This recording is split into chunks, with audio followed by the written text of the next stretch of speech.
और एटा पहुंचे अखिलेश यादव यहां जमकर गरजे हैं। उन्होंने संविधान को कहा है कि खत्म करना चाहती है बीजेपी। और उत्तर प्रदेश के एटा जिले में अखिलेश यादव चुनावी जनसभा को संबोधित कर रहे थे। उन्होंने समाजवादी पार्टी के प्रत्याशी के पक्ष में वोट मांगे और इस दौरान सपा मुखिया ने कहा कि ये चुनाव आने वाली पीढ़ी के लिए भविष्य का चुनाव तय करेगा।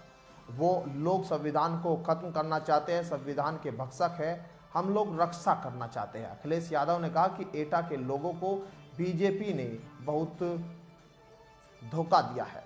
सुनिए। अगर हम 60 लाख ही नाराज है सरकार से और उनके परिवार के 2 लोग और जोड़ दें, मां बाप,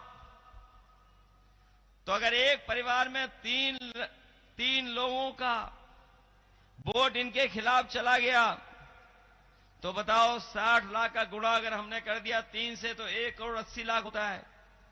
और 1 करोड़ 80 लाख का भाग अगर हम 80 लोकसभाओं से दे दें तो हर लोकसभा में 2,25,000 वोट कम हो गया।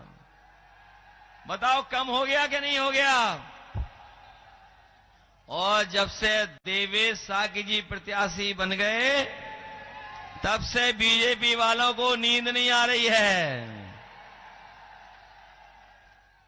एटा के बेटों ने इस बार कमाल करके दिखा दिया है कि बीजेपी के होश उड़ा दिए इस बार।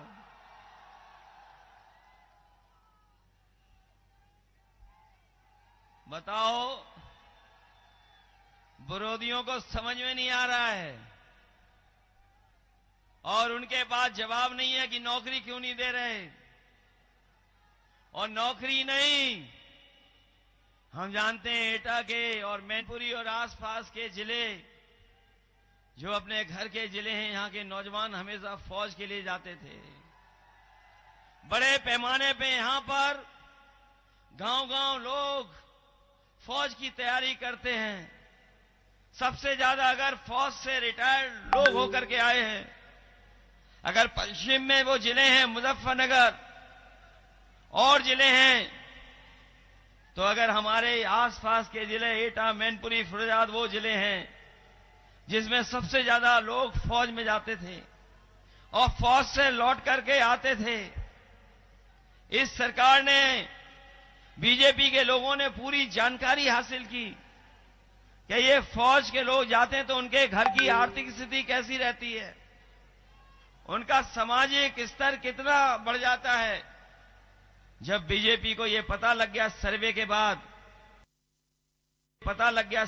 बाद कि गांव का नौजवान जब जाता है फौज में और सेवा करने जब देश की जाता है, सीमा की रक्षा करता है, तो न केवल जवान देश की रक्षा करता है बल्कि अपने घर का सामाजिक स्तर भी बेहतर कर देता है।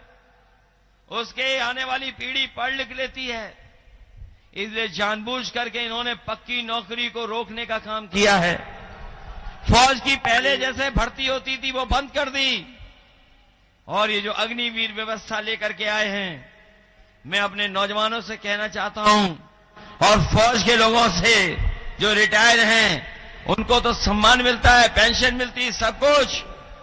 इंडिया गठबंधन की सरकार बनेगी तो ये अग्निवीर जैसी नौकरी समाप्त कर करके पहले जैसी भर्ती शुरू कराने का काम करेंगे। ये बीजेपी वालों ने